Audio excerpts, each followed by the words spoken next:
In 2007, inside a Camp Nou locker room, a 20-year-old Lionel Messi cradled a baby in a plastic tub for a UNICEF charity calendar.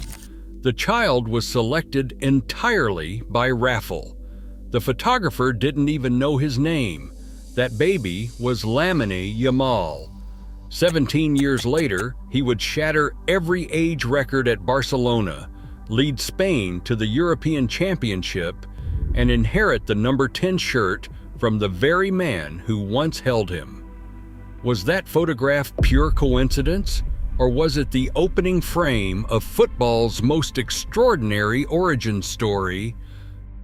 The story behind the photograph begins with a simple act of chance. In autumn of 2007, a charity calendar project brought together UNICEF, Diario Sport, and FC Barcelona.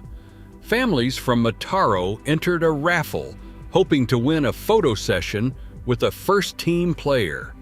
The Yamal family's ticket was drawn, granting them a brief audience in the visitors' locker room at Camp Nou. There, a 20-year-old Lionel Messi, just off the training pitch, was handed a baby and asked to stage a playful bath in a plastic tub. Photographer Joan Monfort, assigned to capture the moment, later admitted he had no idea who the child was.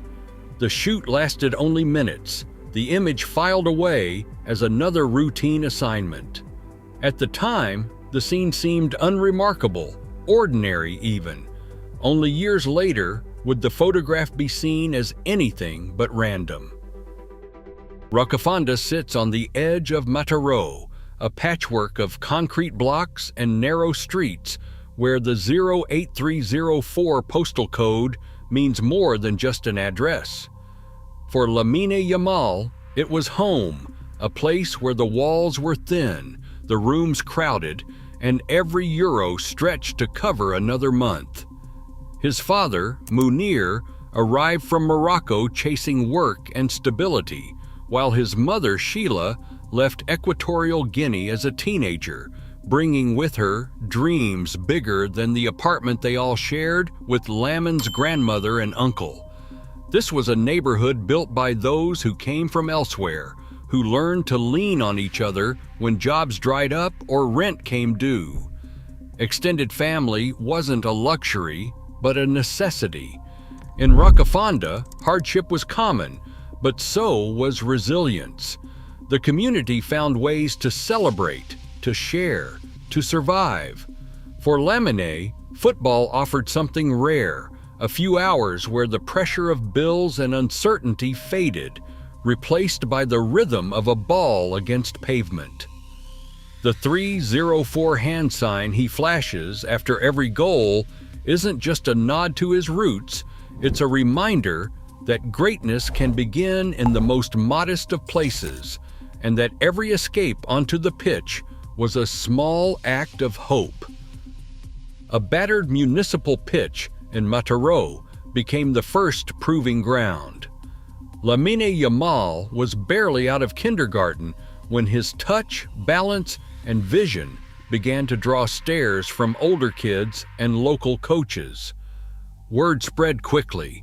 At 6, he was already outplaying boys twice his size in neighborhood tournaments, weaving through defenders with a kind of ease that felt impossible for someone so young.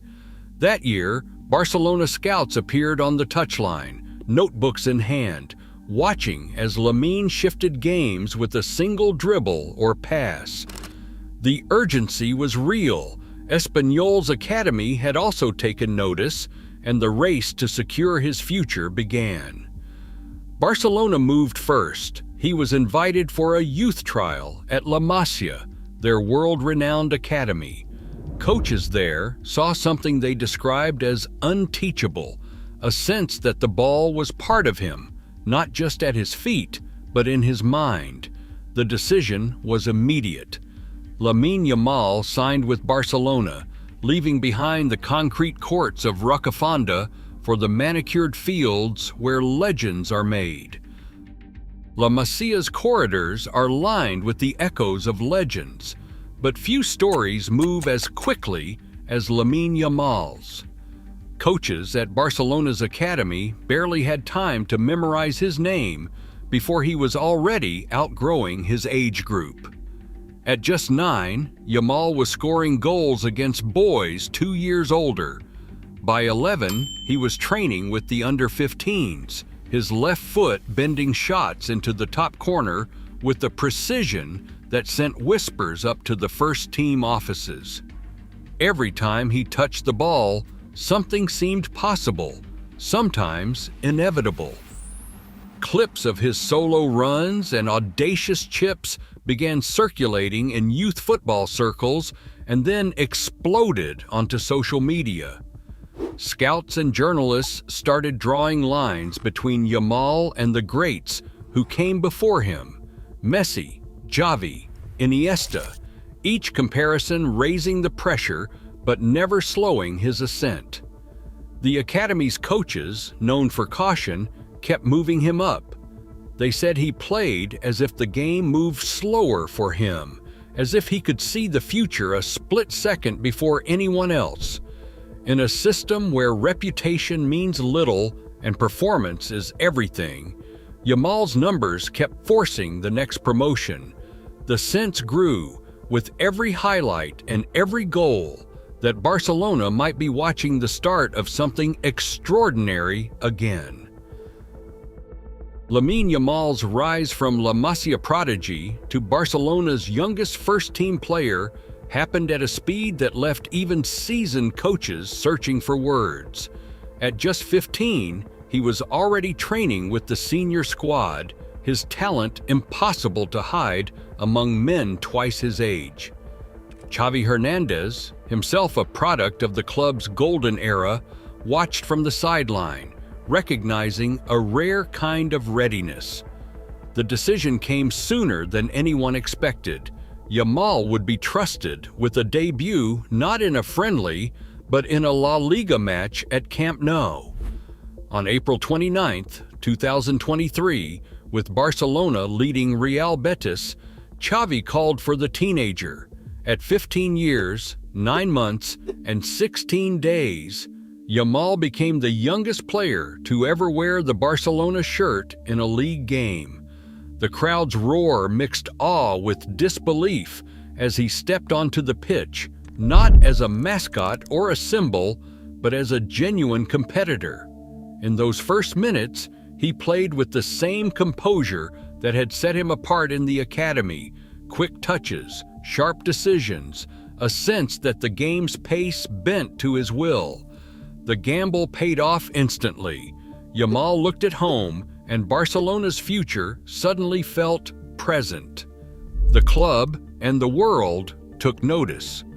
The boy from Rocafonda was no longer a promise. He was already changing the story. Records began to fall almost as soon as Lamine Yamal stepped onto the pitch.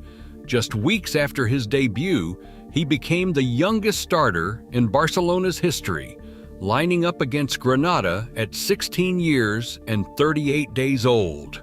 The milestones kept coming. In September 2023, he scored his first La Liga goal, shattering the record for youngest scorer in the club's modern era. Each match seemed to bring a new headline, another statistic that set him apart from every prodigy before him. Barcelona moved quickly to protect their new wonder kid. The club inserted a release clause set at €1 billion into his contract, an amount designed less to invite offers than to warn them off. The message was clear. Yamal was not just a rising star. He was the centerpiece of the club's future plans. With every dazzling run and every goal, expectations grew louder. Supporters and pundits dissected his every touch, searching for signs of brilliance or vulnerability. The global spotlight turned each appearance into a test, each mistake into a story. For a teenager barely old enough to drive, the weight of a city's hope and the world's fascination arrived all at once. Lamine Yamal's rise soon demanded a decision that went beyond football. Eligible for both Spain and Morocco, he stood at the crossroads of two histories: his father's Moroccan heritage, his mother's roots in Equatorial Guinea, and the country where he was born and raised. Each nation watched, hoping to claim a prodigy whose story already carried the weight of symbolism. Morocco's federation reached out early, offering the promise of a hero's welcome and a chance to inspire millions across North Africa. Spain, meanwhile, saw in Yamal the future of their national team, a player who could unite a new generation around his dazzling style and quiet confidence. The moment he pulled on the Spain shirt for his senior debut, the choice became public and irreversible. The pressure was immediate. Critics questioned his loyalty, while supporters from both sides debated what his decision meant for identity and belonging. Then, almost instantly, Yamal delivered his answer on the pitch. His first goal for Spain arrived with a sense of inevitability, a curling strike that silenced doubts and electrified belief. Newspapers declared that Spain had found its next superstar. For Yamal, the goal was more than a statistic. It was a declaration, a way of honoring every thread of his background while stepping fully into his own future. The echoes of that choice would shape everything that followed, especially as the eyes of Europe turned toward him in the summer of 2024. Spain arrived at Euro 2024 with questions hanging over them. No one handed them the favorite's crown. The squad was young, the expectations cautious, but from the opening whistle, Lamine Yamal played like someone rewriting the script in real time. His first assist came before most fans could settle into their seats. Each match, he bent the field to his will, gliding past defenders, carving open space, tilting the balance with every touch. Opponents planned for him. They still couldn't stop him. The world changed in the semi-final against France. With Spain trailing, Yamal took the ball 30 yards from goal, shifted onto his left, and unleashed a curling shot that crashed off the post and in. 16 years old, 362 days, the youngest scorer in the tournament's history. For a moment, the stadium froze, then the roar, then the celebration. 3 fingers, then a 0, then 4. 304, the code of Rocafonda, now seen across Europe. His story and his home stamped onto the biggest stage. Spain lifted the trophy. Yamal, named Best Young Player, stood among veterans. In the confetti and chaos, Rodri leaned in and told him, "You've made history. Now, never stop being yourself." The boy from a forgotten calendar photo had become the face of a continent's future. Fame arrived with a price that couldn't be measured in trophies or headlines. Away from the pitch, Lamine Yamal's world remained tethered to the realities of Rocafonda. Even as his name filled stadiums and his face appeared on billboards, the old fears lingered.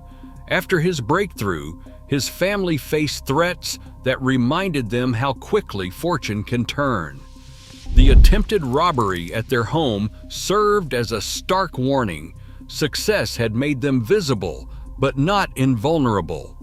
Yamal used his first major earnings not for extravagance, but to buy homes for his mother, his father, and his grandmother. Each purchase was an act of protection, a way to pull his family from the edge of uncertainty. He spoke little about these choices, seeing them as duty rather than display. The comfort he provided was hard-won, but the responsibility weighed heavily.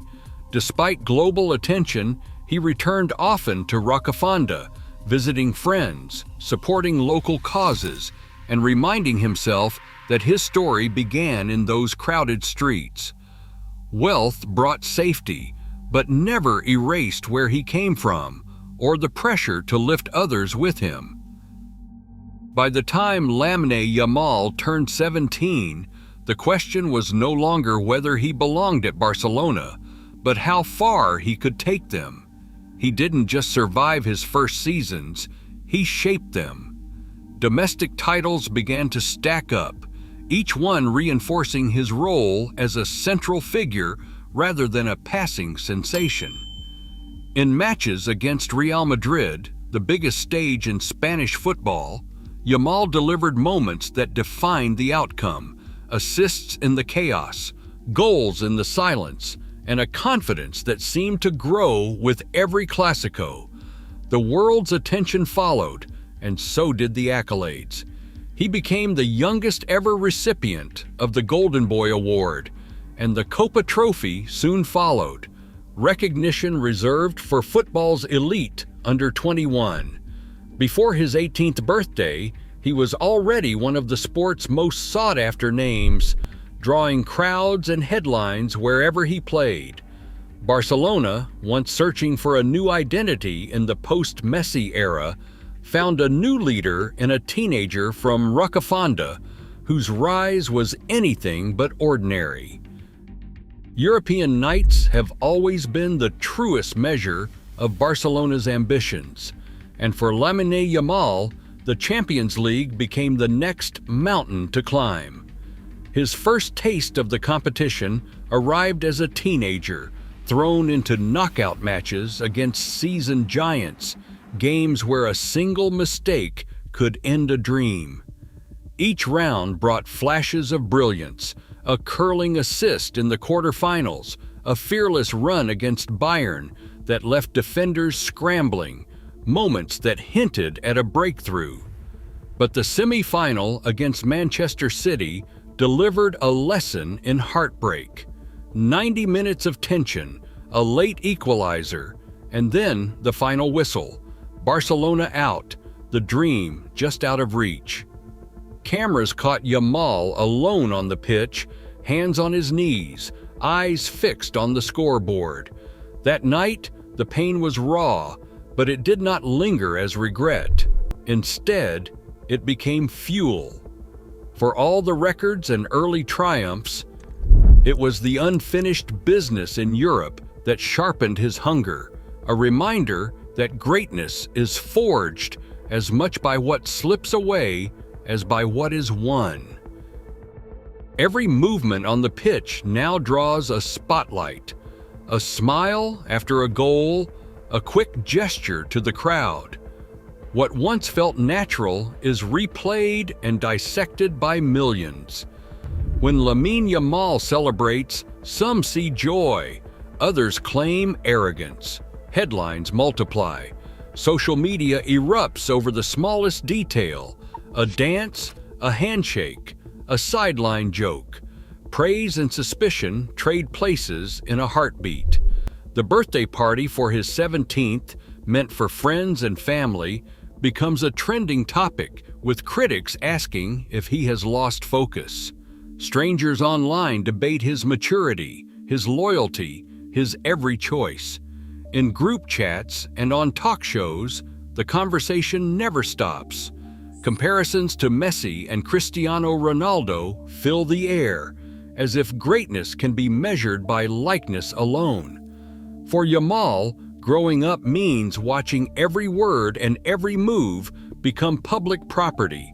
The pressure is relentless. One mistake, and the world is ready to pounce. Fame, once a dream, now feels like a test with no final whistle. The day Lamine Yamal was handed Barcelona's number 10 shirt, the club's president stood beside him and the cameras flashed, but the weight was invisible. Messi's old number is more than a piece of fabric. For decades, it has belonged to the player expected to carry the team's soul, Ronaldinho, then Messi, and now a teenager from Rocafonda. The announcement came just after his 18th birthday, timed with a new contract and the departure of Ansu Fati. But the message was unmistakable. Yamal was now the face of Barcelona's future. Every match, the pressure tightened. Fans demanded magic. Opponents saw a target, not just a rival. The Spanish press dissected his every move, searching for echoes of Messi or signs of collapse. The number 10 became a question he had to answer with every touch. Was he the next in line, or just the next to fall under the weight? Yamal refused to shrink. He spoke publicly about forging his own path, insisting, "My style is different. I want to enjoy myself, not chase someone else's records." Each time he pulled on that shirt, he walked the line between inheritance and identity, determined to prove that legacy is earned, not assigned. Fatigue and pain arrived before adulthood. By 17, Lamine Yamal had already played more minutes at the top level than many professionals manage in their entire youth. Muscle strains and knocks became routine, a reminder that talent doesn't shield the body from the grind of elite football. Each week brought new demands. Barcelona needed him to create. Spain needed him to inspire. The spotlight never blinked. Every match invited a fresh round of scrutiny. Every minor injury sparked debate about workload and risk. The promise of the next World Cup loomed, not just as a dream, but as a test of endurance and resilience. In this world, the margin for error is razor thin. Each tournament is more than a stage. It's another chapter, another layer of expectation. The story that began in a charity photo now runs on the edge of possibility, where every step forward is both a triumph and a risk. A photograph once captured a baby in the arms of a young Lionel Messi, both unaware of the story that would one day surround them. Now, that same child stands on the world's biggest stages, carrying the hopes of Barcelona and Spain, his name spoken in stadiums and living rooms across continents. The image has become more than a document of chance. It's a mirror reflecting all that followed. The hours of practice, the sacrifices made by family, the pressure that never relents, and the rare moments when preparation meets opportunity. Some see destiny in the way the paths of Messi and Yamal crossed so early. Others see a coincidence given meaning by everything that came after. The photo itself proves nothing, but it endures as a symbol, a reminder that greatness is forged through effort. Yet sometimes, history leaves behind a clue. Where it leads next, only time will tell. Today, millions see that photo as more than chance. It's a reminder that greatness can emerge from anywhere. As Yamal carries Barcelona's number 10 and the hopes of a new generation, every match asks if destiny is real or if legends are made by courage under pressure. The world is still watching, and his story is far from finished. What do you believe? Fate or something even rarer?